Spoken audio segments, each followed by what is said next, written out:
Hello, everyone. Thank you for joining us today in this conversation. As you all know, Center for Water Research is hosting this special series of water talks. It is a special because in this, we are not only looking at the technical affairs of water as a natural or social science, quote unquote, heritage, but we're looking at different ways in which we can communicate about water and develop a new ethics. This is a special conversation in this special series with some really remarkable people who have made innovative experiments in the domain of museum, and especially what I can call as water museums. So I'm not going to take much of your time in introducing the theme and the speakers, because I think we should all go with the flow of this organic conversation, which will be moderated by our colleague Philip Peppert, who also is one of the main founders of the global network of water museums. But before he proceeds, I would request everyone to please keep their mics switched off. We will have separate time for question and answers after this 50-minute conversation, and then we will take it up. In case if you want to put any comments or question, please do that in the chat. But just to help me identify which is a question and which is a comment, please start your question writing QS before it. So that's just a humble request. And I now hand over the forum to Philip to please begin with this event today. Thank you. Thank you very much, Shalini. Hello, everyone. It's really a great pleasure being with you this afternoon, at least for me here in Paris now. And yes, for what you call an organic conversation, I like that very much. Very brief introduction about myself. It's true that I've been working now almost for 28 years with UNESCO, in particular in the field of water sciences, and developing several programs, initiatives. And we always had in mind to develop what we call the politically and socially relevant science. So there's always a great concern and many questions about how do we bring that knowledge as a basis for sound decision, for sound management, and to let people know more about water resource, water values. And sometimes with a kind of a big frustration because you don't reach many. You are in the big intergovernmental structure, and there's a lot of administration, a lot of rules. Then you deliver those results to a few thousand people. It's already a great success. But then what about the world who would need to know more and act very, very quickly and urgently to solve many issues related to water? And I'm telling you that because that's what brought me then to consider a particular role, let's say, art and the museums could play in that. So to really reconnect, help us connecting to people and reconnect people to the water values, water culture, their own culture, and also their own responsibility to act, to protect that resource, to use it properly, to share it. And that's how 5 years ago we came to establish this global network of water museums, which with our great pleasure was then recognized as a flagship initiative of the Intergovernmental Hydrological Program of UNESCO. And that's why we are here together, and I have the pleasure to facilitate this conversation this afternoon, because that's how I came to know the two ladies you will hear about now, Amy and Sarah, because that's in that framework we came to know each other, as they are developing quite interesting experiences with the water museum. So welcome to Amy and to Sarah, and thank you very much for having accepted to make this conversation with us and let us know about a bit more about your lives, your experience, your passion, your motivations and inspirations, and hoping that this could be of great interest and again inspiration for others and those who have joined to follow this conversation. So without more presentation about myself, because this is not about me, this conversation, I'd like Amy, you could introduce yourself to 3 minutes, and in particular, in fact, to highlight why you came to work for water museum. Thanks, Philippe.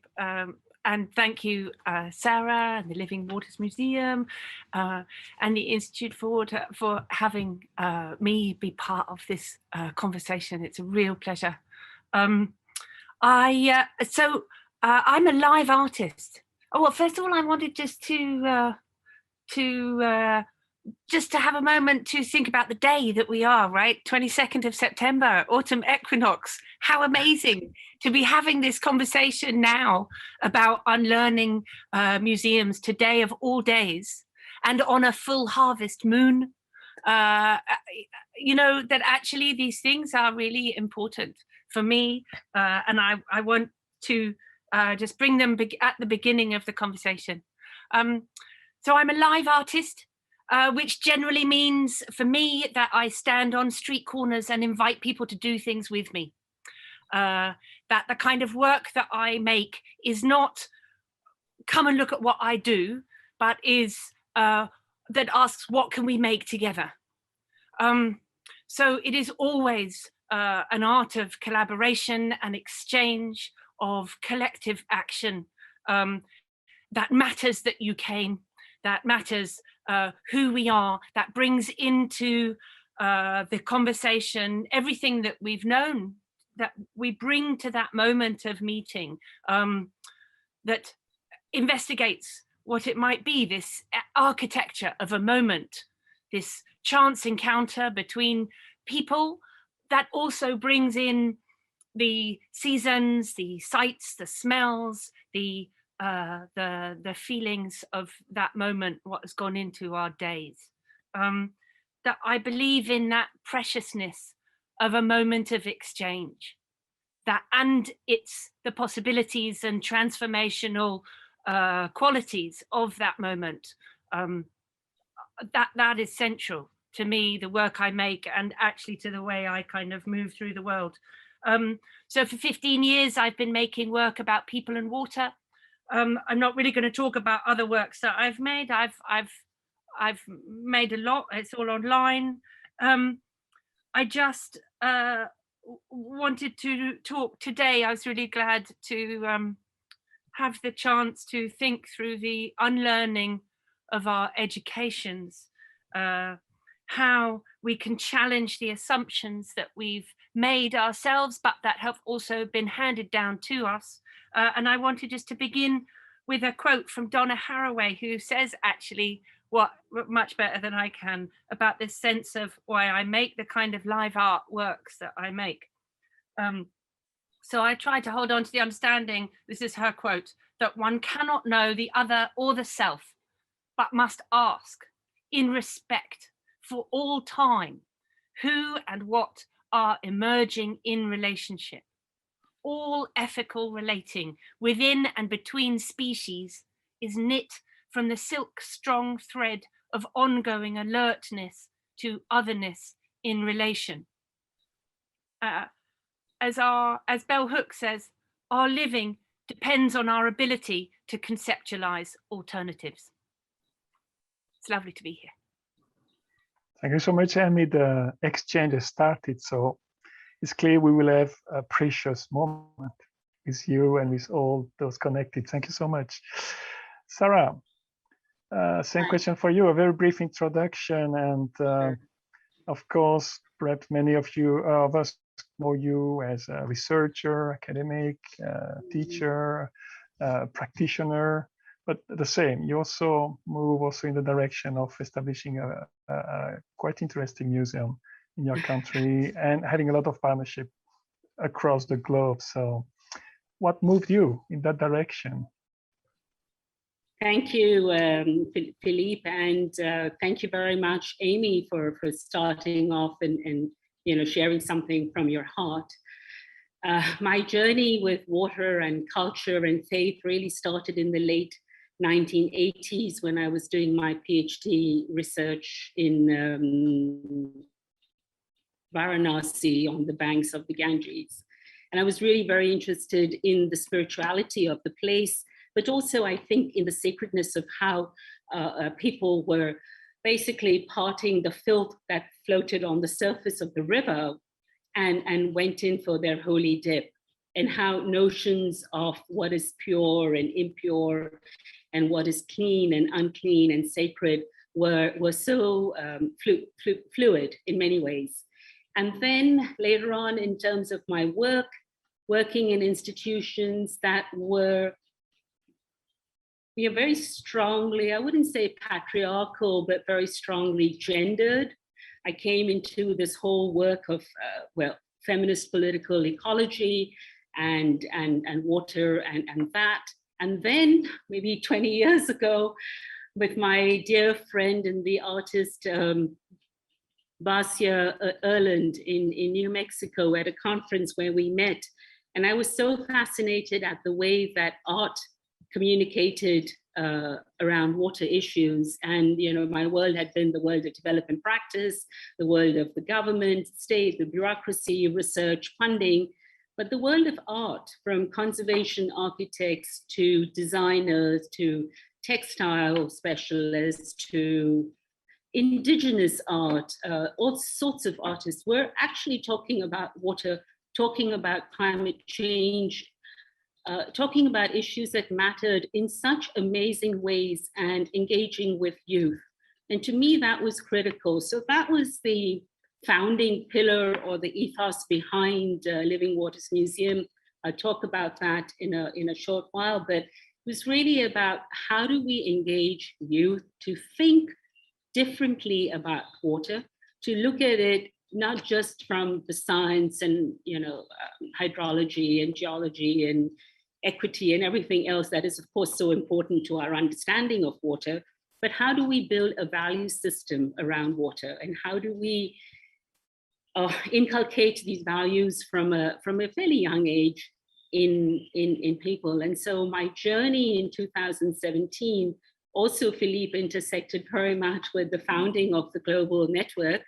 I think if I had not come very much at the last minute to the meeting in Venice, I don't know where I would have been, because in 2017, unlike where we are now 5 years later in India, no one had heard of a water museum. No one had heard of a virtual museum. I had to spend a lot of time, convincing, sharing examples from around the world of what water museums are and the amazing work that they're doing, not just in terms of a fossilized notion of water heritage, but really water as a living being.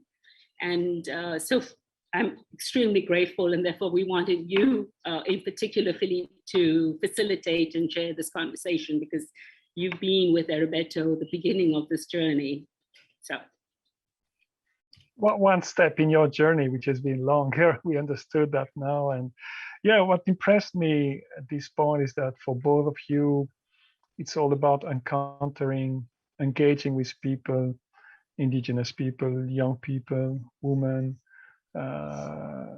That's really impressed me a lot. So I would say you both are in a journey made of encounters, and I have the feeling for you, like for me, every encounter, every meeting, every experience is precious. So that's I'm very happy to be with you this afternoon because of that. And I guess also who is following us now will appreciate the same, your experience. Okay, Sarah, we stay with you now for your presentation. So you have more time now to explain us a bit. Sure. In particular, what's the Water Museum, what it means for you having that virtual. By chance, you were anticipating the times of a global Yes. pandemic, where now we all live entirely in that dimension. So you also can anticipate, I would say, quite a lot these kind of things. And I know, it's amazing how now everyone wants a virtual museum. Sure. So I'm Please. just going to share my screen. Do so. Great. So I know there are many friends in the audience who've seen parts of this presentation earlier, and I apologize for that, but this is the first time I'm officially doing this presentation from my one of my hats that I wear, which is as an adjunct professor at the Indian Institute of Science, Education and Research in Pune at the Center for Water Research. So this is a bit new for friends at ISA, but we started Living Water. So basically when we wanted to start Living Waters Museum, I told myself that there's such a diversity and variety of water-related issues and heritage across India, and not one museum, not one physical museum would do justice to that.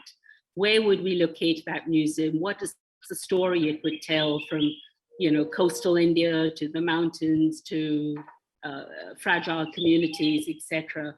So we decided to build it as a virtual repository, and to not only learn from the past and celebrate the water heritage, but you know, to provide this sort of learning for young people and for the future.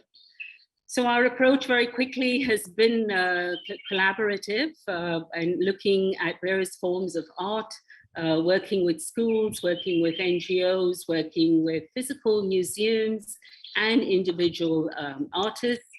Since we're a virtual museum, we're not bounded by physical walls, very much like water is shaped by the container of which hosts it. We're able to engage across borders and boundaries, which has been the pleasures of Zoom in the last 1.5 years and the kind of audiences that we've hosted. And to me, I mean, a couple of hours before this, I was talking to another group of young architects from India and a professor from Belgium. And he asked me how I look at impact as a museum and as a virtual museum. How would I measure our impact? And I think for me, it is really about what can a museum do to facilitate social or behavioral change. And one of the goals we had was that, not now, but maybe later, how can we provide employment opportunities around water heritage sites to youth, particularly from marginalized communities? So very quickly, I'm going to take you through some of the things, some of the stories that are on our website. I'm going to flash slides and say, I want this evening or afternoon to be more about the conversation and also about Amy's work, which to many of you would be quite new. But we've used a variety of tools to develop the stories, from history and animation to work we are doing in Ahmedabad on the Stepwells, using photogrammetry, 3D virtual tours, looking at these spaces, what can one do with them if the aquifers are still active? And in some places they have used public-private partnerships to build things like a Stepwell cafe in Jodhpur, etc. And right now, considering how these could provide secondary sources of water security. Working with students from this design school to look at the story of Stepwells through the eyes of a young girl who falls down a well in search of water in a futuristic world, which is, you know, dry and desert, etc. And then through that, understanding conflicts between rural and urban, but also between urban and peri-urban, and how she negotiates her way out of this deep underground well by closing these taps. And if you'll see, these taps are drawing water upwards against gravity, which is really what happens with urbanization, sucking of the aquifers and so on. So this was a story that a student had developed, worked with us for 6 months as part of his graduation project from an NID. And another student from there working on the Sabarmati archives, the river that flows through the city of Ahmedabad in Gujarat, and from the 1400s, it's been the source of life and livelihoods over there. And of course, with urban planning and development, marginalized communities using this river have been moved away and relocated. So we've been building the archives, the visual archives over there, hoping to pull all this together in an exhibition quite soon. Working with a museum of utensils to look at the cultures and practices around water utensils. This fortunately was a physical exhibition in 2018, telling stories about different water pots, but also looking at virtual water embedded in the food that we eat, the food right from the stage of growing and agriculture and all, and thinking of games for children around virtual water and animation. This was a global call that we put out in 2019 on a subject very close and dear to my heart, on when women water and work. We got some amazing contributions and stories and poems and short films. When we were in the university prior to my moving to ISA, we did a lot of interesting things with students, including talking about music and talking about water as a medium for sound, and how that sound depends on the kind of material that is holding the water and whether the pot is half full or half empty. So how do you create music?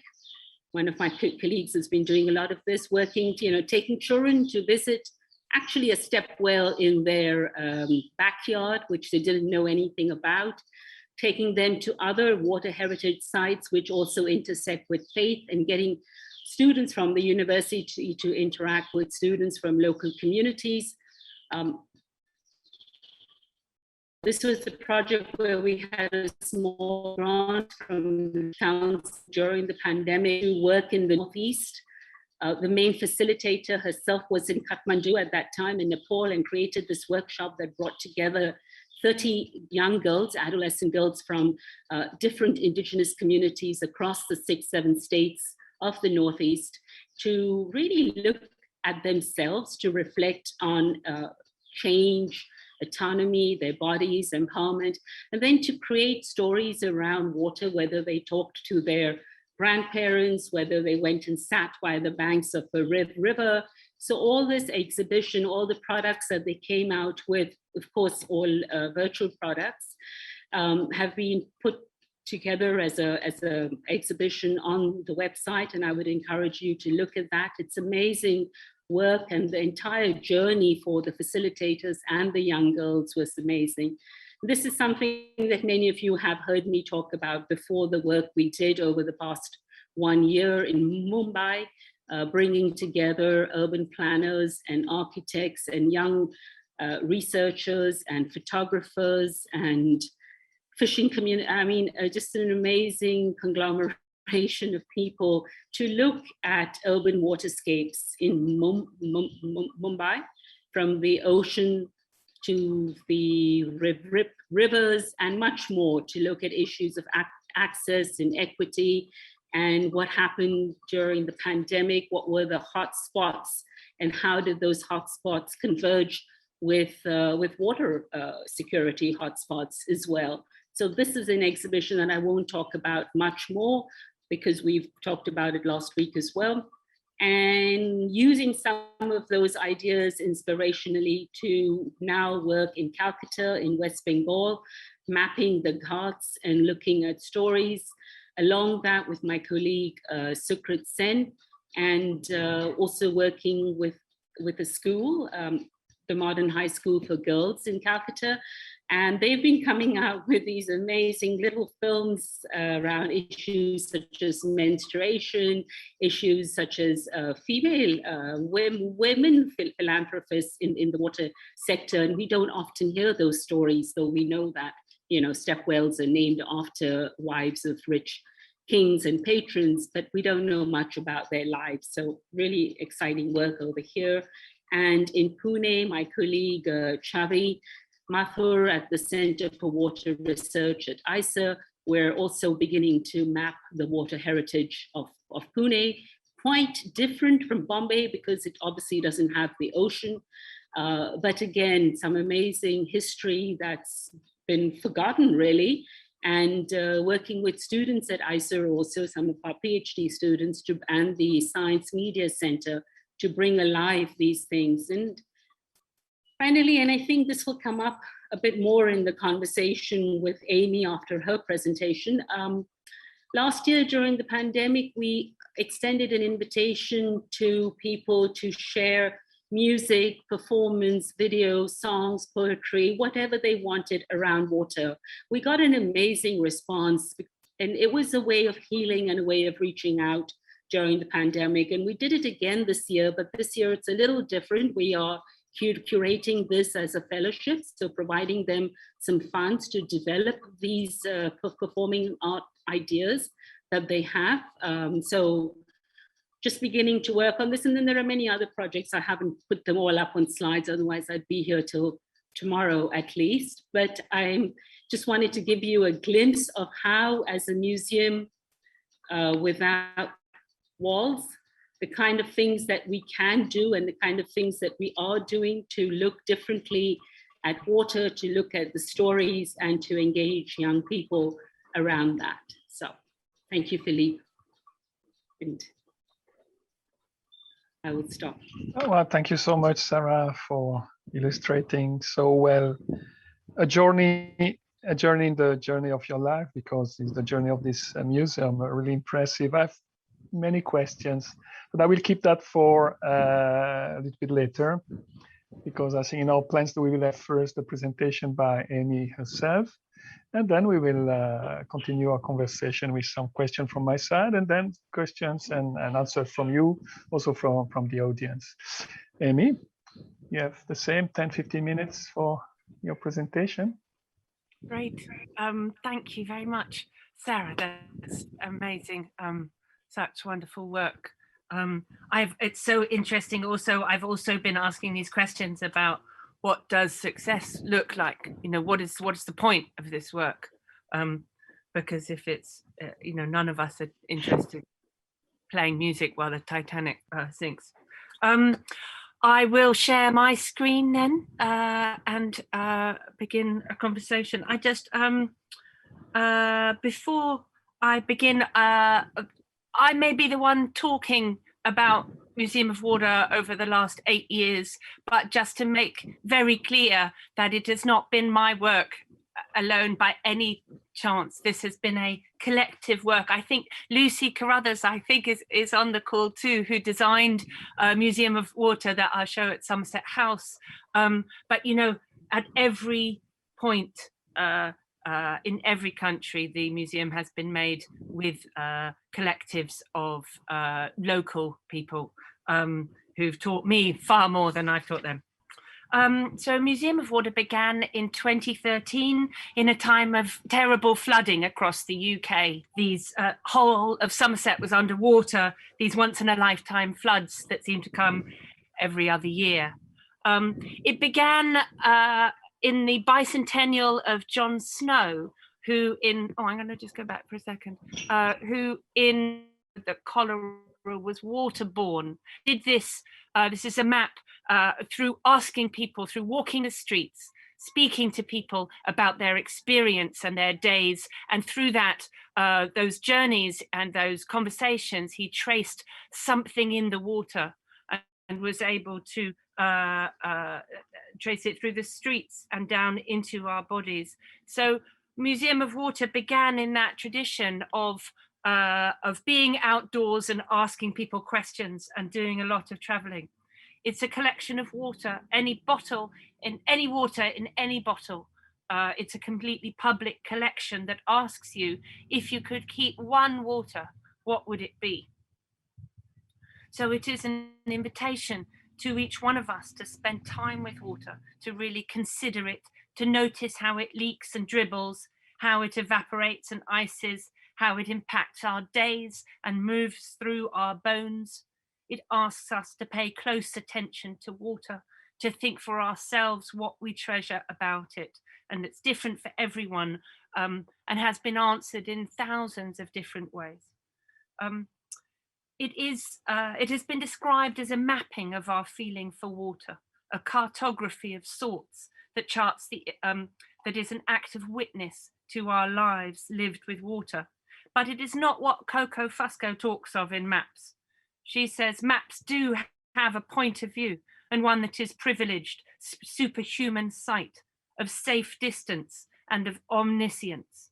Viewing the world as a map eliminates time and dehumanizes life. this is not that kind of mapping. This is a sensory collection with smells and textures, where people have felt safe enough to share incredibly intimate moments. This is a museum that tries to give primacy to each person's voice, and that broadcasts what you tell us. It's an extraordinary collection, like the people who gave it, at times funny and warm and full of joy and delight, at other times detailing terrible pain, heartbreaking losses, trauma that has had to be held intergenerationally.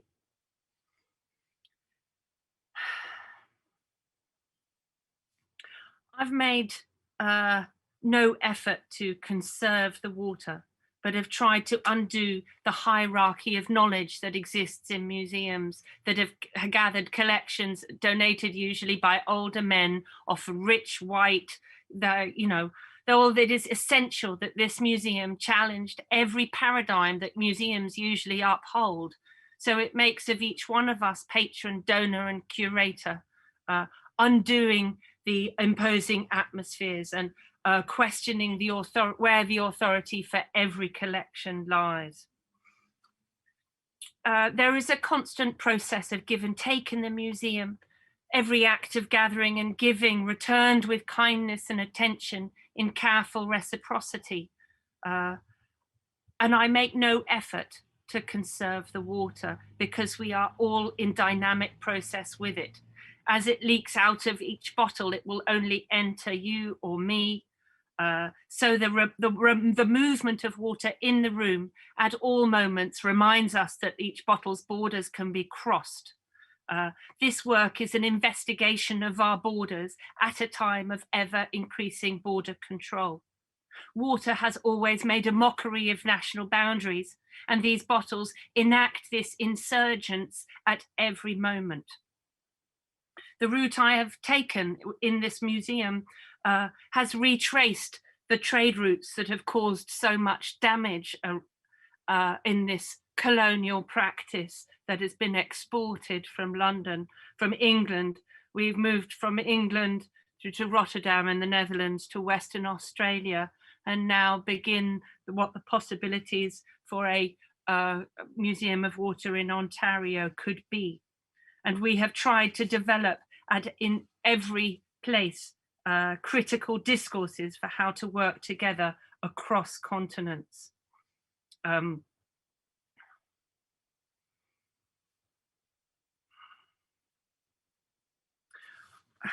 not going to talk about what Museum Ontario will be or might be. I am just going to, first of all, I'm going to talk about the process of making that we have begun. But first I wanted to include this, some information on, hold on, can I just go back a second? On the landscape of museuming in the UK now. In another of these extraordinary serendipities of today, on this equinox, on the 22nd of September 2020, so a year ago today, our then Culture Secretary, Oliver Dowden, sent this letter to the heads of all the major museums and art galleries in the UK. I'm just going to read this bit of it.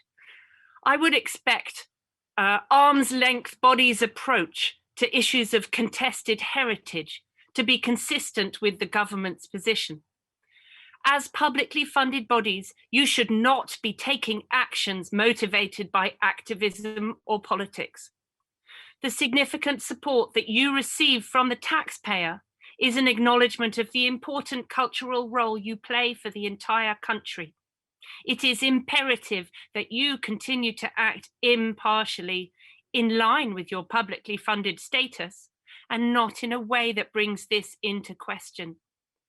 This is especially important as we enter a challenging, comprehensive spending review in which all government spending will rightly be scrutinised. So at the risk of their funding, he makes clear that museums have to act impartially, as if that was possible, that heritage must not be, this whole idea of contested. I'm not even going to get into all of these questions now because they'll come up, but that actually he makes it clear not to be activist, not to be political, and I need to challenge all of these this government that is and the kind of blackmailing system that they're bringing in here. But this government also at the same time makes its landmark report into race that institutional racism does not exist. Hold on. One more government piece of information, document for schools, this time for all academic institutions, that say schools should not under any circumstances use resources produced by organizations that take extreme political stances. But examples of extreme political stances include a publicly stated desire to abolish or overthrow democracy or capitalism.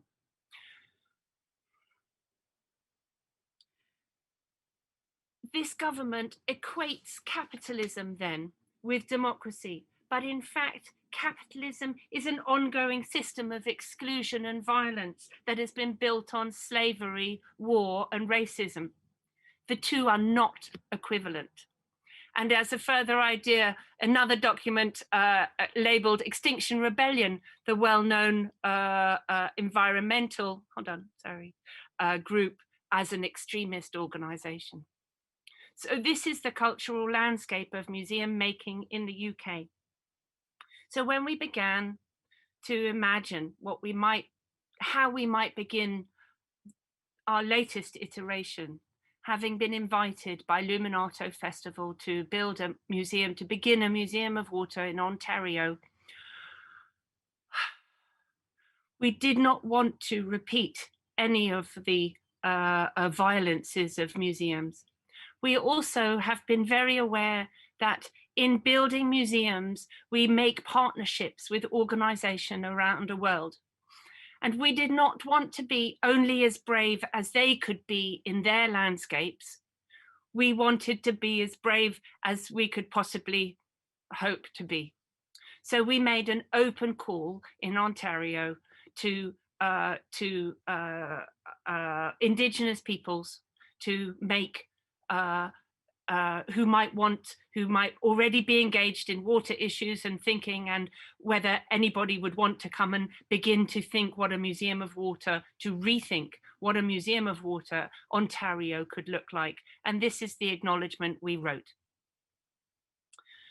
Museum of Water recognizes that there is no chance for any community of water.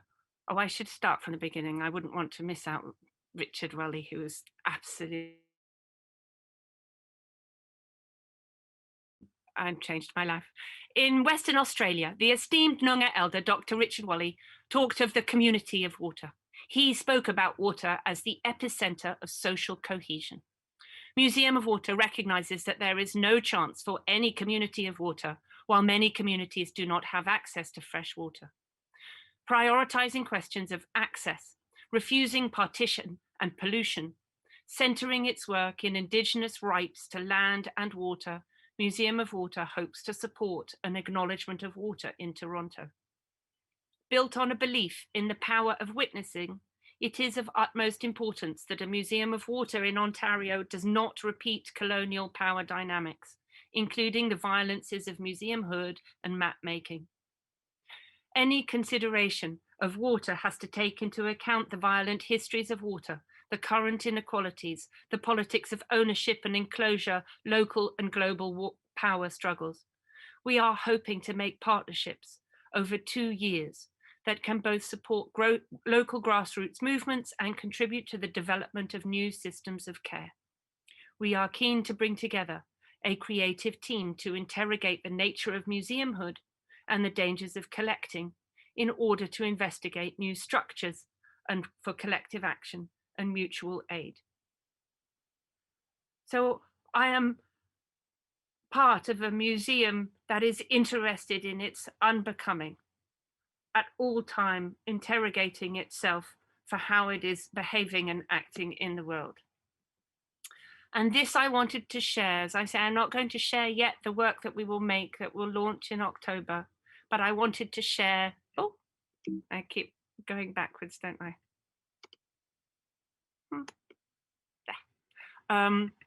This was a graphic facilitation of one of the conversations that we have held, the collective of Indigenous artists that answered that open call that we published, that I am, you know, I am nothing besides. I just do what I can. I listen as hard as I can and bring what I can to this collective work.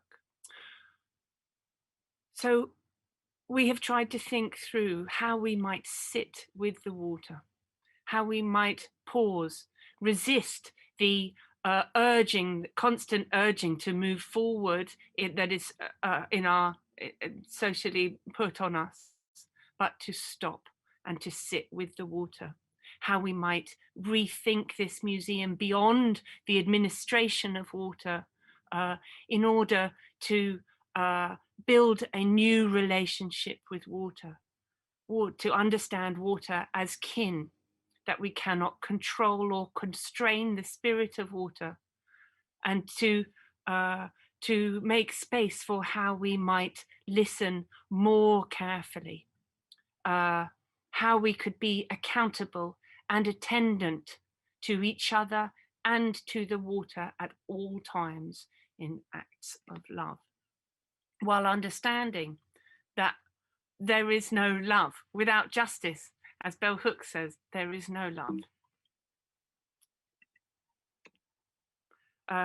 And so we have begun this, we have launched what we will begin to make. And in this latest iteration, we wrote, undertaken in collaboration with a collective of Indigenous artists in the place we now call Canada. The artwork strives to simultaneously acknowledge, sit with, move with, and evolve with the layers of past and present colonial history and contexts embedded within both the water and land we rely on for survival. The museum is an invitation to simultaneously enter into a conversation and gesture towards building a collective capacity and stamina for action in support of and in service to water, precious water knowledges, and water access. We did not imagine at the beginning of our work together that the residential schools, so-called residential schools across Canada would begin to uncover the unmarked graves of the children that had been abused and killed there. That is, nevertheless, this is the landscape that we are working in. I'm really grateful to Sarah to gave a donation to the Indian Residential School Survivors Society for the talk today. And this work has been about building stamina and understanding and trying to build and sit with and learn with the water. This is the visualization of the water that we might be living with and working towards in Ontario. And we begin really by unbecoming museums. We begin by rethinking the whole idea of museumhood and the violence of its histories, to begin with an of water. Clara Peltier, who designed the beautiful images of water and is working to visualize the work that we are talking through. We are working together and hoping to listen and learn from the water. Thanks very much. Thank you so much, Amy.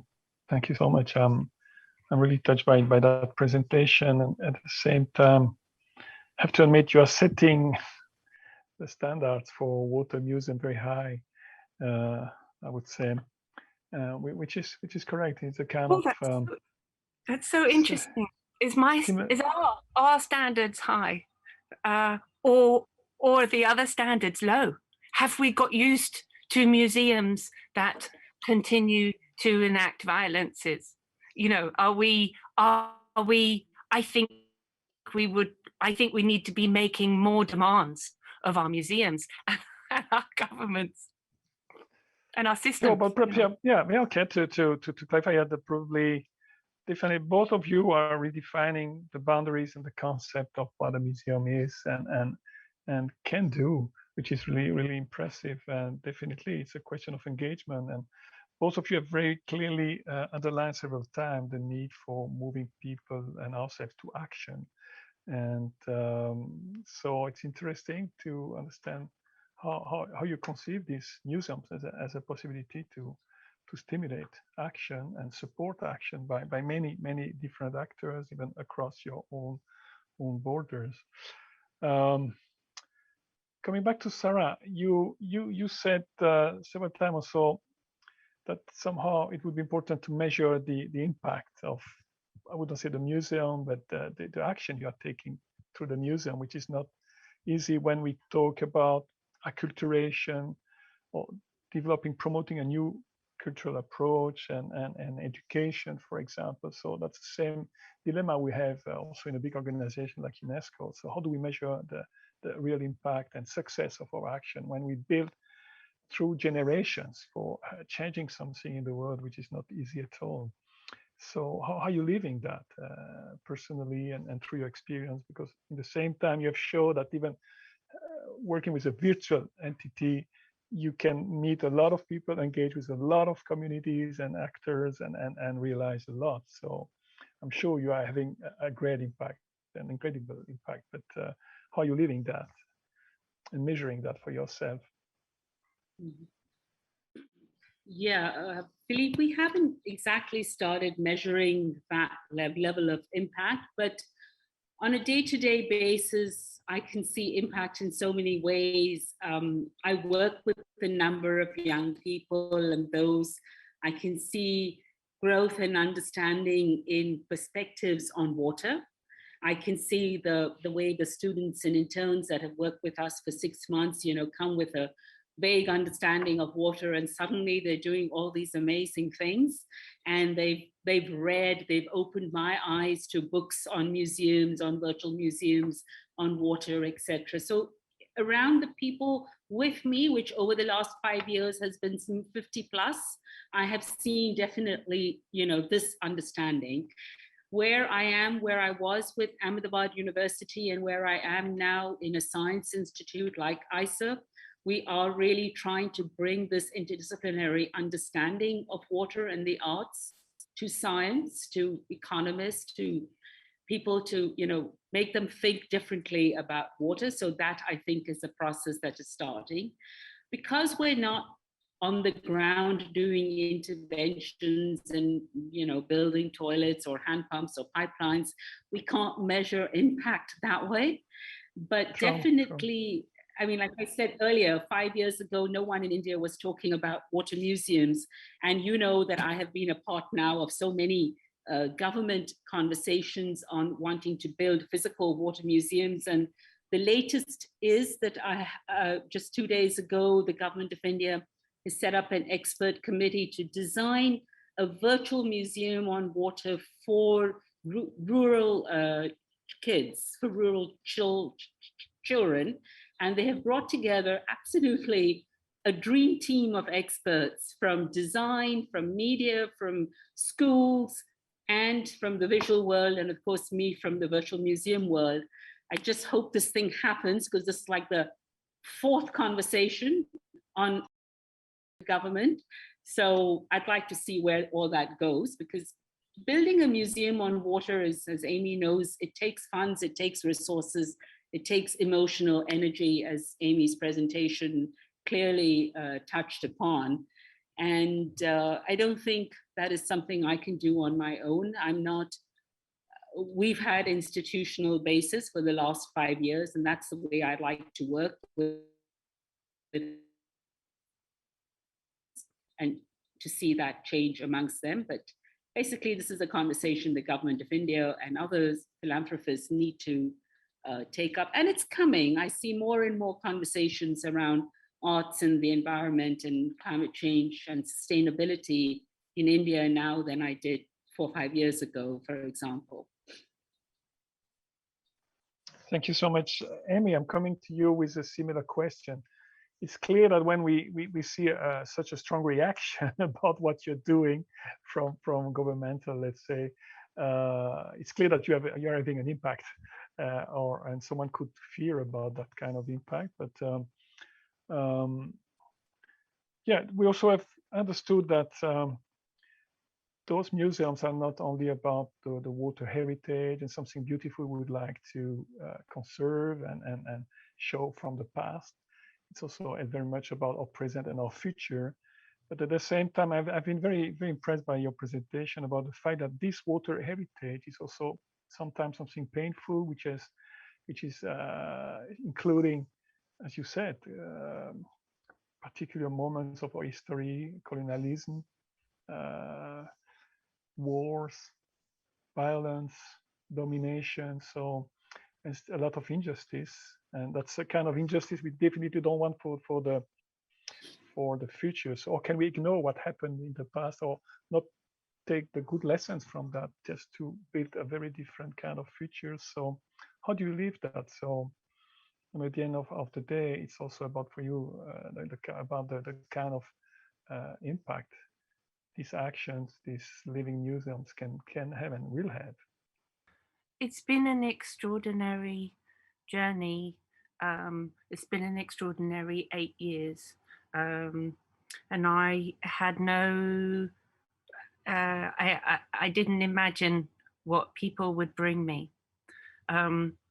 Sometimes when we've been asked those impact questions at the beginning, there was you measure how many people come. So what, 65,000 people around the world has visited Museum of Water, but that didn't even begin to imagine what kind of experience, how could we explore the kind of extraordinary experiences that we were having regularly.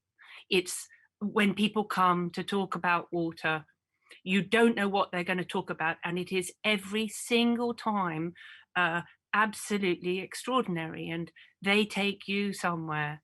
We wondered at one point whether we could, it is an artwork you could measure in tears, and what would that be like? I don't know other, but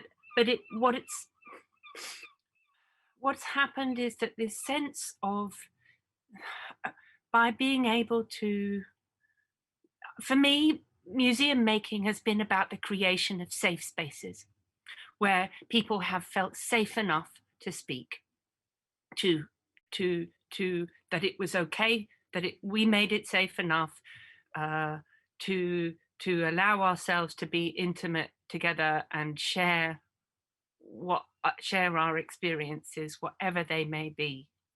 But from a kind of broad personal sense, that was, there is a very personal beginning, an intimate beginning of that, but then also there is this wider system challenge of the museum, and that I've been very happy to talk about the extraordinary beauty of water, that actually I've been partial. We are each partial because we've been brought through our own histories, our own experiences, our own ancestry, our skin color, have defined the experiences that we've had, and these we are partial. So how to get beyond that, how to insist that the conversations we have are more useful to system change, because I don't want to be repeating those problems. actually, you know, I've got to say, you know, it's embarrassing to be the one to talk, but when I've been the one to learn most, you know, I'm so bounded by my white cis female knowledges, and actually working with this collective of extraordinary artists in Australia, first in Australia, but in Canada now, they've, you know, every word they say exposes my you know, my Western cultural paradigms, you know, I thought I was making this extraordinary museum, but I hadn't questioned the fact that, you know, the first thing they said to me, well, of course, you can't collect water, you have to give it back. You know, we can walk with water, but we're not going to put it in a museum. We're not going to, you know, that actually, so from the very first moment, they were like, actually, your museum's actually a bit at the front. And it was really salutary, you know. I thought I'd done some good things, but I knew nothing. So actually the first work, the next step beyond, you know, teaching me how the ritual of whatever museum we might make together was not going to hold water, that it was going to go to the water and listen to it. That's a very clear message. Yeah. Thank you so much for sharing it with us. I think you're touching very much this question of boundaries. We cannot put water in the museum, and you are definitely, both of you, redefining the boundaries, the concept of museum, really completely reviewing that, and that's very interesting. And you stress very clearly also, and this led me to review my own and consider my own boundaries, my own heritage, my own history. And that's my last question to both of you before I've seen a lot of questions in the chat, so we would have questions from there and from the audience to you. Part of heritage also a domination of males in water management, government, even science is still a big issue for us, and we still will make a lot of work for having more balanced situation. But I would like to personalize that question really, because I've seen that in both museums, you engage very much with women water work, and other initiatives. On your pictures and your action, I've seen so many women involved. But for you, women, what does that mean to work, in particular for those museums, and engaging so much for water? I was going to tell Amy, why don't you go first this time? Absolutely. I mean, I think that you know, the most mistreated beings in the world has been water and women, right? Women of color, you know, are the most vulnerable people in society. That actually, you know, and a wide understanding of gender in that women with an X. That actually the history of the genderizing of water, I think, is also important to bring in, the sense of not only the hysteria that is born from kind of Freudian times, or, you know, back in Greeks who said that the problem with women was their dampness, Aristotle said, but this sense of our unmanageableness, our uncontrollability of women has been allied to the uncontrollability of water, and that we have also been squeezed and pushed and downtrodden in the same way. That actually questions of our hydro commons deal absolutely in questions of our gender and the care and treatment of that we have been meted out, that we have meted out. Woman unmanageable like water. Wow. I will keep that. I'll quote you very often. Please, powerful, yes. like water too. We better watch out, right? Yeah. So I mean, I think, Amy, you've put it across very philosophically. I'm just going to put it across very simply, is that, you know, I mentioned earlier working around gender and water issues, and how at conferences around the world that I've spoken at now for the last 20 years, the Stockholm Water Week, the World Water Forums, etc., how you've been the female voice, you've been the brown female voice. And because I, you know, carry myself and speak English with that accent, I've been heard, which is a lot more than other women from you know, the developing world will have that space for. So I come from a privilege that I'm doing, that I'm able to do it. I think as women doing museums, and particularly because both of us are working with more fluid kinds of museums, we're not brick and mortar and all that stuff, you know, so we can listen, we can care, we can spend time with our teams, we can build those human relationships that are so much a core of the work that we're doing. We can be flexible and responsive in how we want to engage with communities, what kind of projects I want to take on and work on. So a lot of the way of working is decentralized. I wouldn't say it's unstructured, but it's not structured in terms of, you know, business planning and the bottom line and all that financial management stuff. It's there, it's creative, it's happening, and it's supporting the team. And as someone put it the other day, you have a dream team. And I don't think I could have said it better. The Living Waters Museum team over the last 5 years, with the changes and everything going on around us, has really been the backbone of this museum. It's not just about me and my ideas. So nurturing that team is something that I have enjoyed doing, and that role of being a mentor to young people is something I enjoy doing.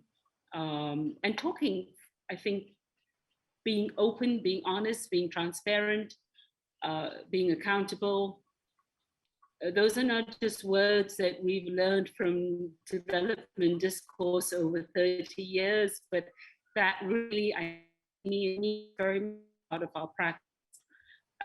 You know, we want to be transparent, be open, we want to build those partnerships, we want to care at a time when the world is being challenged by pandemics and COVID. We want to extend support. Museums closed their doors, we opened ours.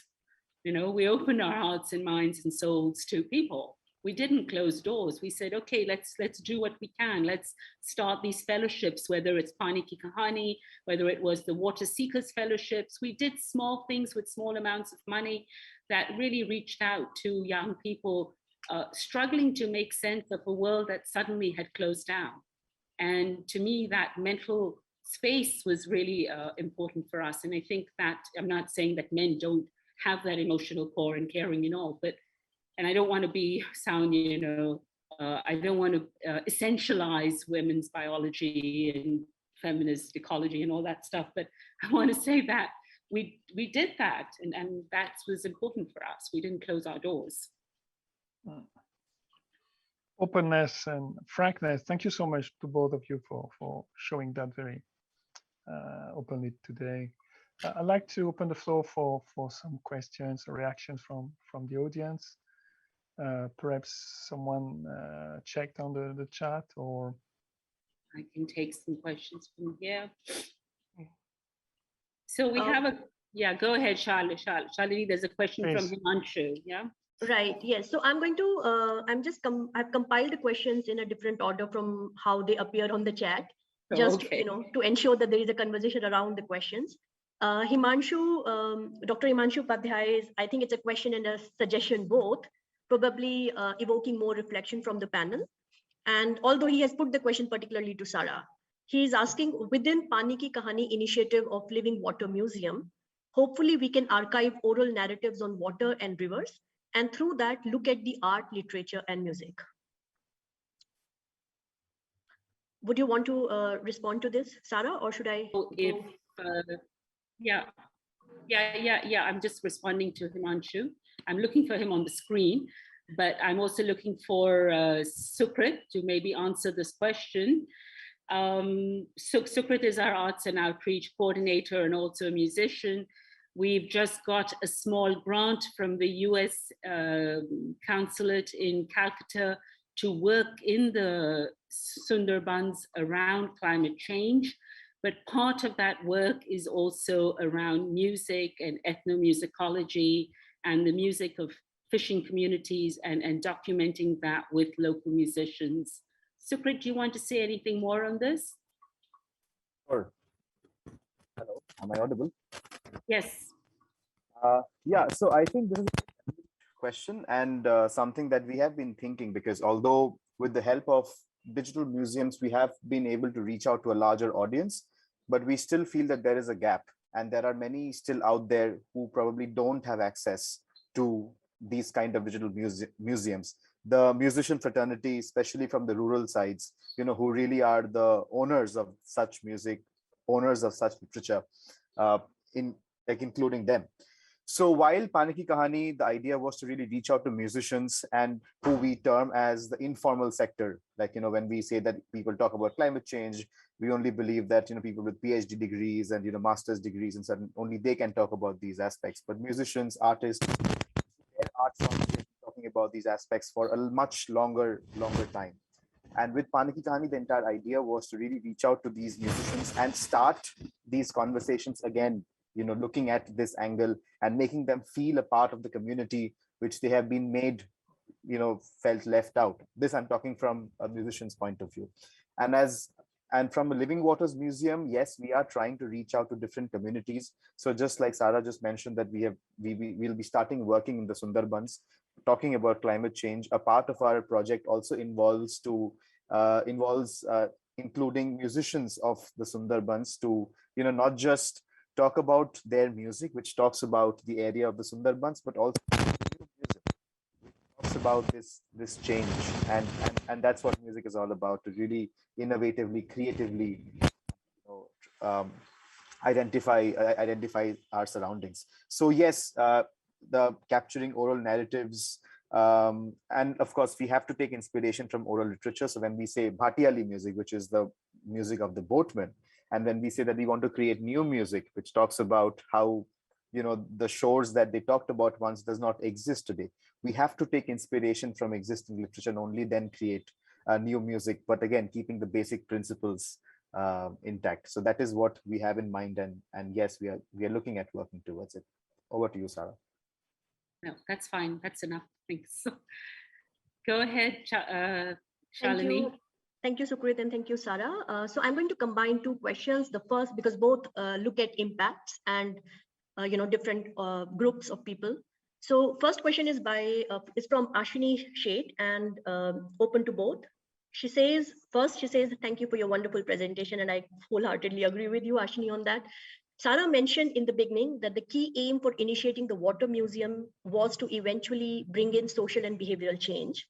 Can you both share instances on how your initiatives and especially collaborations with local action groups have actually made some impact in securing water justice for selected groups? I'll combine this with the question from Dr. Anu Sharma, where she's asking whether water museums alone can solve this water problem. She feels that the idea of working with the schools at a very lower level can improve the situation in future and probably change the entire narrative of the future society. So I think this is also a question about what kind of collaborations you have had and where you have seen differences. Amy, do you want to go first? Love to. Yes, there was lots I didn't say in the presentation I gave about the work of Museum of Water around the world. That actually, in every country, we have made partnerships with different organizations, academic institutions, universities, from TU Delft to Oxford University to and also museums, but also schools, but also women's refugee centres, old people's homes, shopping centres, canal roadsides, that actually this is not about water museums only. This is about asking everybody, inviting everybody into the conversation, that these are the partnerships, that it's been our job to invite partnerships with people and organizations that don't usually get to be partnered with for conversations about water. And that is why asking 2-year-olds is as important as anything else. 15-year-olds, 7-year-olds, I've learned more from younger people and working in schools than I have almost anybody else. They teach us, they're braver, they know what's right and wrong. Something happens as we grow up that inculcates us into fears and discomforts. I think it's part of our education system that actually it's educating people to stay quiet and listen and uphold a hierarchy of authority that tells them that they don't know best as students. And that is difficult to unlearn as you get into being adult. I had a question I wanted to respond to the first part also about impact and whether we have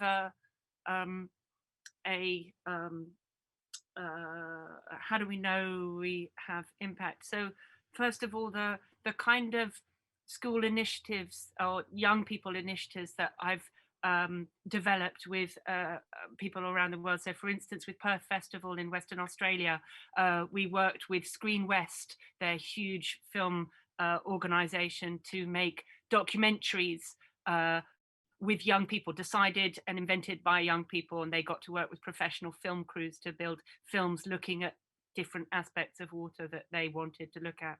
We worked with I think it was 112 different schools across Western Australia, so huge, with primary schools to ask them about their questions of water, but really what their experience of water, but how I would measure it. I just want to give one more example that actually in working with these artists in Canada, in the place known as Canada, right? It's been a system of unknowing. How do we challenge every single language or assumption that we've made? And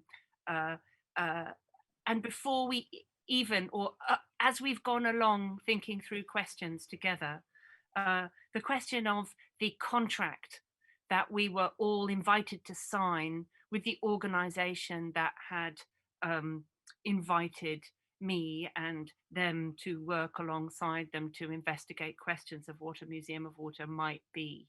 That actually these incredible Indigenous people taught me that actually legal contracts are not the small things that Western organizations would have you imagine that they could be. That actually maybe they could be sites of exchange in themselves, that are not just about what's expected of us as artists signing it, and maybe a little bit about what the organization is prepared to offer, but whether they could call into question a whole different understandings of what the organization is setting ourselves up to, what we're offering. Is it 500 years of work together? Is it a reconsideration of our relationship to the state? Is it and to the water? Can we reimagine a contract that holds water as an equal partner? And what does that mean? Does that mean just paying it equally? Does it mean how can we honor our commitment to water on a legal page of a contract that might go beyond these tiny contracts that I see now that I've been offered over the years?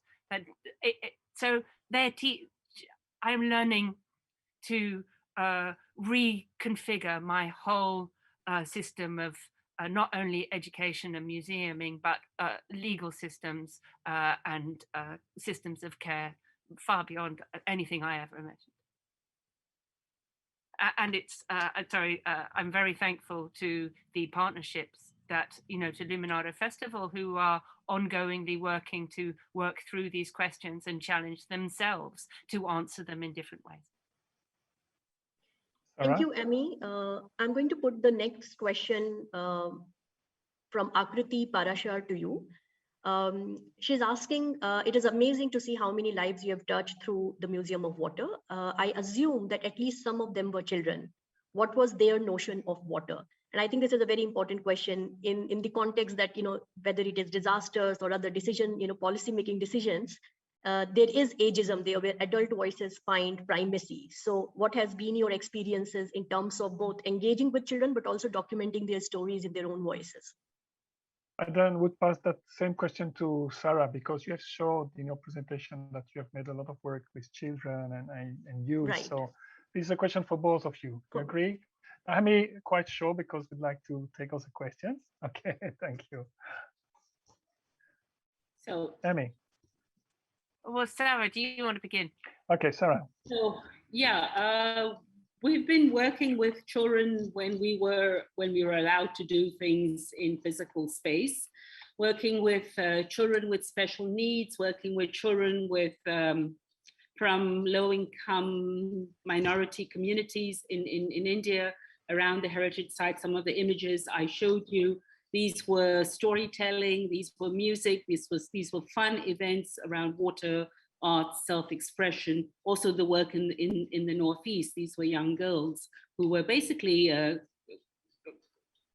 coming of age and looking at how their body intersects with the water around them, So I think that's the kind of work we've done.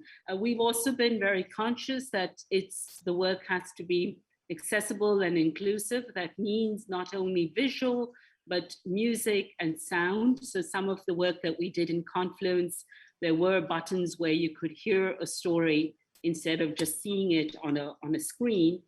We're very conscious that, India is a land of many mother tongues. So when we work in a particular state, it has to be bilingual, so English and Marathi or Gujarati or something, but that has to happen. It has to be accessible for people. And right now, the work I'm doing with students at ISA to build content for water classrooms, and of course, the work that the government of India wants to do now on this virtual museum for children.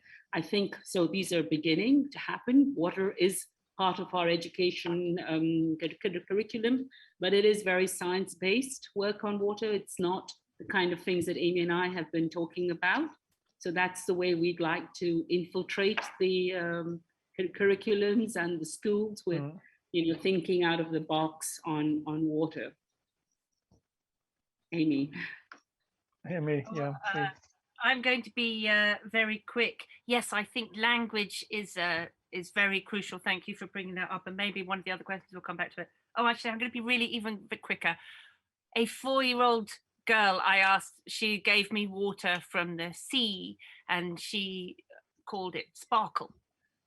So before we have language with which to understand ourselves and our relationships, children can explore outside of language, first of all, to respond in ways we never would have imagined.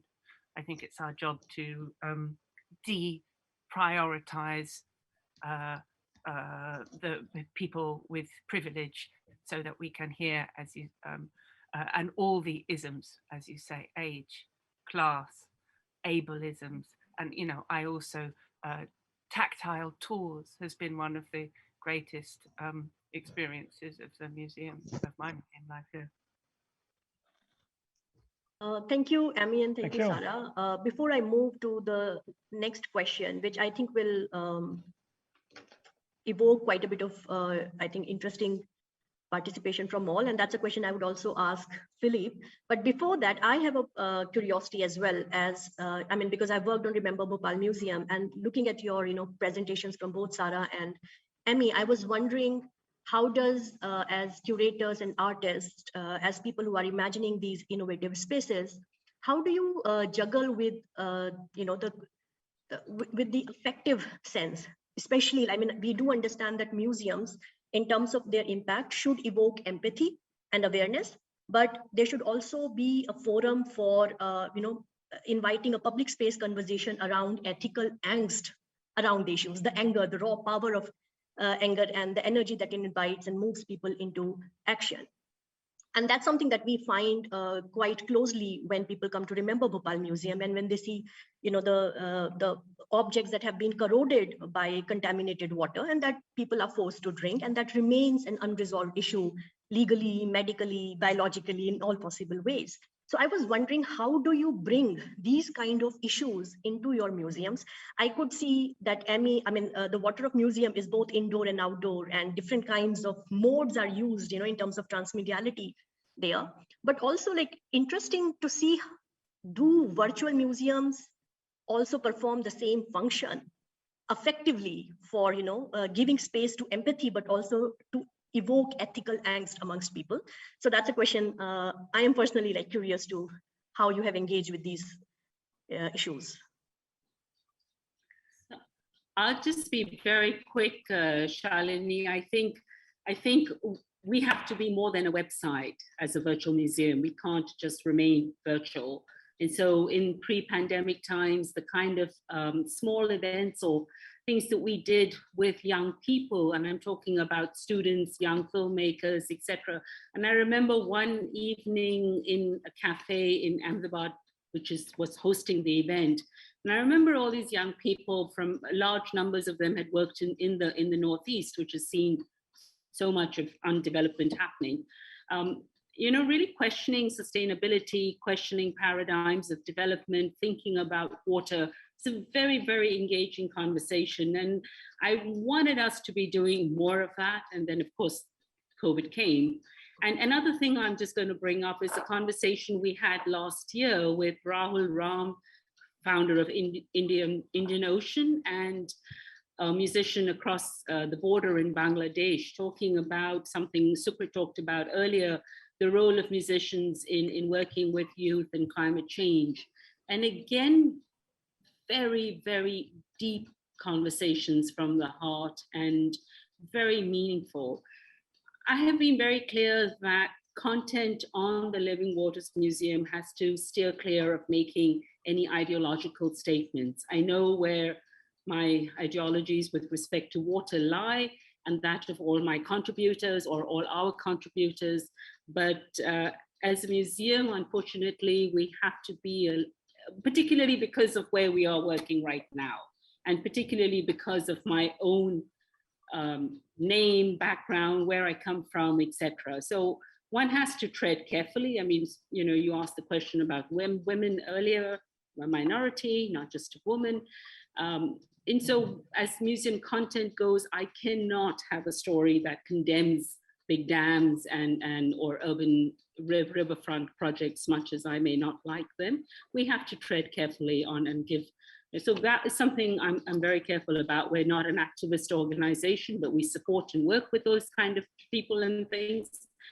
And that's how I see us operating. Thank you, Sarah. Amy, do you want to respond to this? Especially since you also mentioned and highlighted racism and activism in context of museums earlier. Yes, I'm very glad that I am not beholden to, I can be, I don't believe in impartiality of museums, actually. I don't think it's possible, for starters. There is the attempt to be impartial is, and I'm not talking about your museum, since I think actually your museum is very clear about its objectives of care and support, but some of the UK museums, I certainly, and institutions, their very attempt to be impartial is an act of violence when the world is as it is. I think it's very important to, I grew up in a system of this Cartesian dualism, that you could split body from mind and you could focus on the rational. And I think it's so dangerous. So actually, I think one of the things that the work that I do through meeting people in the senses with a kind of sensory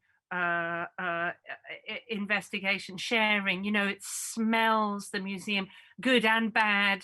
It, this sense of, some of it's really disgusting, but leaning into the disgust as much as to the difficulty, the violence. We've all, talking today, we've seen, I presume this morning, so many of the images, the horrific images from the Texas border, and we are supposed to still keep living and working on and yet we know it's not only those images. We know that 30 million people in refugee camps around the world waiting, living, pause, their lives on pause in this kind of appalling conditions, and yet we're supposed to carry on as if it's possible to carry on.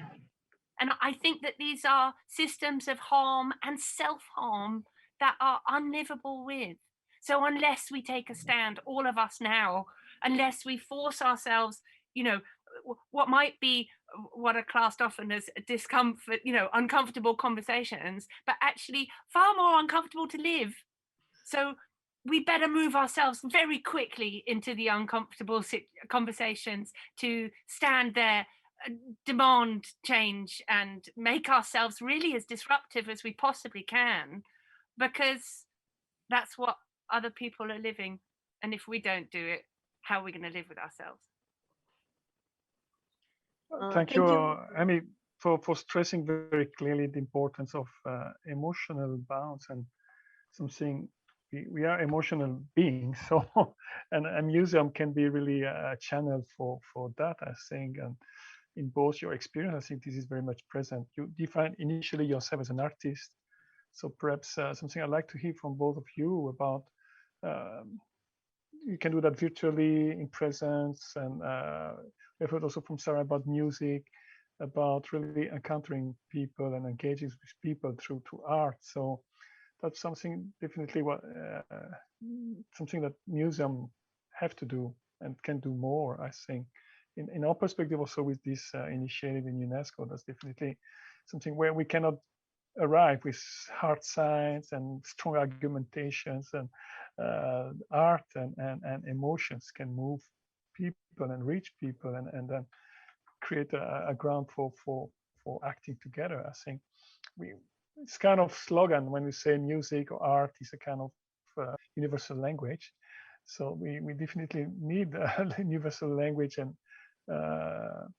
way of acting, speaking and acting for water. So what's your reaction about that artistic dimension of our museums? Yeah, I mean, I think art has been a question of survival for me. I think it opens up ways to talk and share in ways that I couldn't access before. But I think it helps you undo the strictures that have been pushed on you. So it gives you, and it's very interesting, this question of stamina that has been part of the conversations that I've had in Ontario. And also I wanted to come back to this point of a museum without walls. What's the point of museums if all you're doing is looking after the mortar and bricks? That doesn't make sense to me. That's actually a system of violence. So as we head towards climate catastrophe, I think museums are going to have to choose. What are they looking after, people or buildings? And I know what I'm choosing. Yeah, Sarah. Okay, sorry. Sorry, there is a question from David Groenfield that I think we should On answer. ethics, right? Yeah. Yeah. Take it. On Take it. ethics. Sure. Do you want to read it, Philippe? Let me just see if I Yeah, can. sure. It's a question, I guess, to both of you. Could you comment on how a new ethics of water is both part of the content of what water museums are portraying and documenting, as well as the goal of water museum to promote a new water ethics?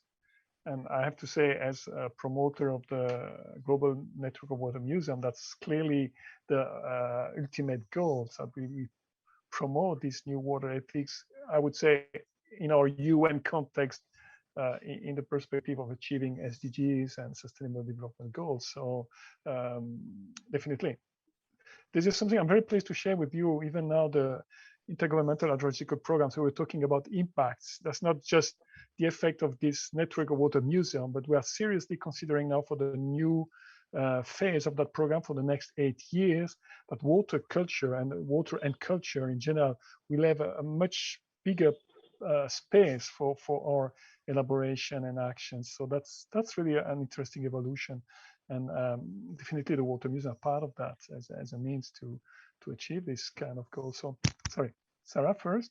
Then no, I think that's very, I mean, I think you've put it out there, Philippe, that the work that UNESCO and IUCN are doing also in collaboration on water, nature, and culture. And so looking at the built environment, but looking at nature, looking at the intangibles around it. I think it's also a question, and I don't know if David, you're still in the audience if you want to say something, because you're the expert on water ethics here. True. But it's about, looking, I mean, your work on critiquing what integrated water resource management does or doesn't do, bringing in those voices from the margins, not in a tokenistic way, but as giving them power and autonomy, the kind of work that Amy was talking about. I think that is something that the stories that we tell very much have that in their framework, in their conceptualization. Are those voices there? Are they being heard? Is the science there? Is it being, referenced acutely and so on? And I'd like to begin to think that making young people think about water from multiple lenses, from multiple dimensions, is a beginning of a new water ethics, is a beginning of valuing and respecting water and thinking about the sacred in our everyday lives and everyday practices around water. It's not just the worshiping and all of that, but it's what we do at home. And I remember when we started to teach the foundation program on water in practically a semi-arid city of Ahmedabad, and we asked the students, how long do you spend in a shower? I was shocked to hear people saying 20 minutes in a place which doesn't have water. At the end of the foundation program, just that 20 minutes came down to 3 minutes after a month of that program, talking about all these different perspectives. But still, I mean, I was shocked at how privileged people look at water in such extractive and easy ways of turning a tap and opening it and finding water and so forth. And so the task of the museum is really to make people think about lives without water. Oops. So my power has just gone off. Yes, Amy, I'm sure you want to also respond to that. Wow, that was amazing. Sorry, I hate to have another word after that, actually, because that's such a good place to finish. On the question of amount of time spent in showers, we made Jen Jameson made a live artwork, how to have a 3-minute shower, which coached people in Australia how to do it at a time when Cape Town was facing day zero. I just wanted to give the last word to water, really, that actually all my work has been an attempt to think with water and to learn from it, that actually through its systems of movement and evaporation, it shows us our systems of interconnectedness. That actually thinking with water will teach us the new ethics that I am trying to listen to so carefully. And as part of that, and getting wrong all the time, this is not, I haven't solved it, I get it wrong all the time. But as part of that, this question is always, I ask myself, who am I accountable to? That actually it has to be the communities that are most vulnerable. That actually when I work with an institution, it's not them that I'm accountable to. It is to communities who are in danger and for all sorts of ways. How can we work together? That's it.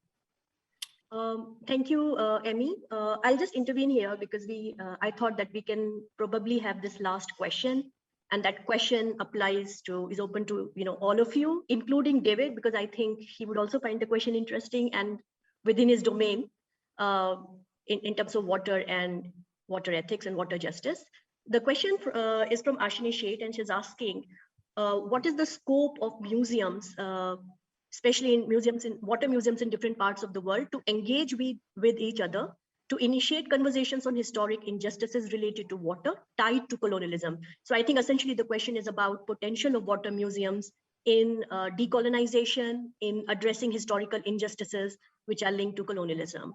So yeah, maybe all of you can speak about this, and that could be our parting thought from this talk today. I think, Shalini, there are other water museum representatives in the audience, perhaps? Yeah, sure. And I know that some of them have been putting things in the chat box, but I don't know if they're still there. But yeah, maybe David? we can keep it open. So if anyone who wants to share could, after the first one has spoken, could probably share their reflections. Can I speak? Can you hear me? Yes, please. Hi, David. The point I want to make is that I think what ethics about water underlie every water decision, but we're not necessarily aware that those are ethical values that we are applying to water. Even building big dams is expressing an ethic that I think is misguided, but it's viewed as the right thing to do by the people that build them. So it's just like the unseen microorganisms in water. There's unseen ethics that we need to become aware of. And I see water museums as a really important way of making the invisible ethics visible, whether we agree with those ethics or not. Thanks.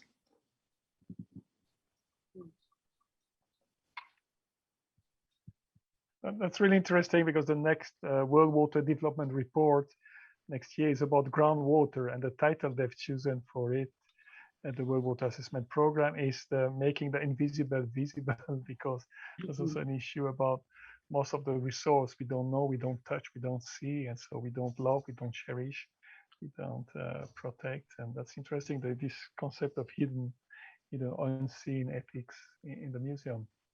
I've seen that there's a question of also aligning that question of ethics, injustice, and colonization.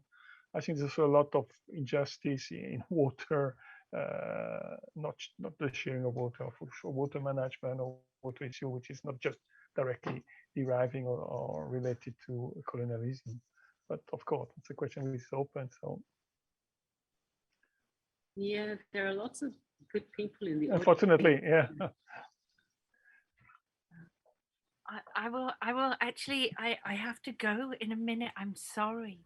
So I can't continue for so long, but thank you, David. Yes, the invisibilizing of water and of different communities around the world, the question is of who gets to speak, who gets listened to. It's not just about hearing, it's about who gets listened to. And these systems of visibilizing the systems of extraction and piping that go around the world, that this Ange Loft, an incredible artist, Indigenous artist in Canada, talked to me. She said that every time she looks at a big building, all she sees is a collection of pipes. And I think that, I think that these making sure that you see these systems, every act of piping or damming or squeezing or pumping as an act of dominion and control over water that could be rethought. And that is why, as Sarah was saying, it's really crucial to talk about things interdisciplinarily, to hear from engineers of water who are so delighted by the piping of it, as much as by the communities impacted who live with polluted water sources, 80 long-term or short-term boil water advisories in Ontario, to hear from them rather than the engineers. I know who for this Museum of Water will prioritize the voices of communities over experts who have had a chance to have a lot of say by then. And I'm not going to apologize for that. That's how else are we going to change things? Yeah. Ido, you want to speak? Yes, I'm here. Did you want to say something, Ido? Very quick. I would like to spend a word in favor of high schools, because I don't know, because I'm wrong, but the majority of your interventions is about schooling, primary schooling, and I think this is important, determinant. But I would like to spend a word for the high schools, because I think that insisting in changing even the subjects, the school subjects, such as literature, such as science, physics, economy, and so on, I think it's very important, because otherwise we leave out of our reasonments the teenagers. And I think we have to spend a word even for them, because otherwise, speaking about water and climate challenge, there are a lot of associations. They group a lot of teenagers. But I think that if we insist more, even in the schooling institutions, that would be a good job. That was my question, very quick. Yeah. I think that's a comment. In Australia. Did you want to say something? Sorry. Are you all right? Disappeared. Okay, she's there. No. Go ahead, Amy. Go okay. Ahead. Just to say that I work absolutely across high schools and primary schools. In Australia, we worked with the nearby secondary school and we gave the whole museum over to the school for a kids takeover. So actually they ran the museums. They learnt the knowledges of the bottle. They toured. They were the holders of the museum.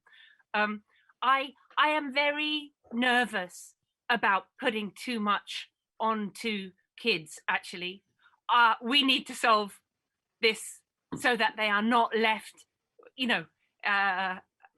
to the disasters that we are all facing. I have children, and I am terrified for what they will face. We need to be doing this work to make the changes. The glacial change, speed of change is so painful versus the immediate swift strike of violence and damage that happens so fast, to hurt people. We need to be doing the work in every single conversation that we hold to be making the change, so that the children who come next, who come to be adults, don't have to do this work. We've got to get on with it, really. It's time. We're out of time. Yes, because I think it's very difficult to have to do with teenagers. It's very difficult because there are a lot of the other interests. But I think we as educators we should keep this in our mind all the time, as well when we operate with the institutions to play their part, with the stakeholders to play their part in the green circular economy. And I think that it's very difficult, but we have to face it, despite of all the difficulties. Because speaking with teenagers, I don't know if it is the same all over the world, but I think even when there are no great social problems, I think it's very difficult. We have to educate people to approach water, live in water, because water flows. And in this way, we have to change, even to rethink about the conception of museum. Museum changed a lot because of the endemic crisis. Digitalization is good, but it's not everything. We need physical contact. So museum itself should open to the territory, but in a very real sense, not only theoretically. That's all. Let's stop it. I think that is always the scope.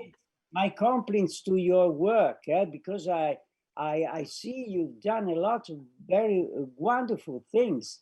They are the first steps, but I think they should teach us how to do.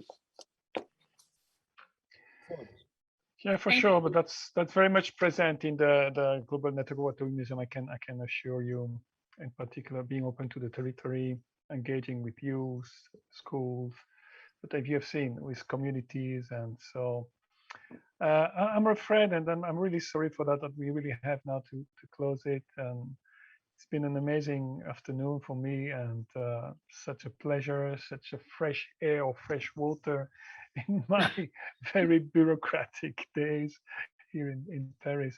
And we need more of that. One technical observation, please tell us what is the European time, because I missed everything, because you said. Well, your best. No, but I just wrote an email to say what time is it in Europe? Because in Paris it's 4:23. Yeah. The same for Rome and Brussels and perhaps not London, but because there is only the Indian time, So I couldn't I couldn't find the other time zones. Okay, next time we will do that, but we will share the recording, Ido. I just I entered 2 hours before. Started 2 hours before. Oh wow, ladies, you have fans waiting for you entering to us before. Okay.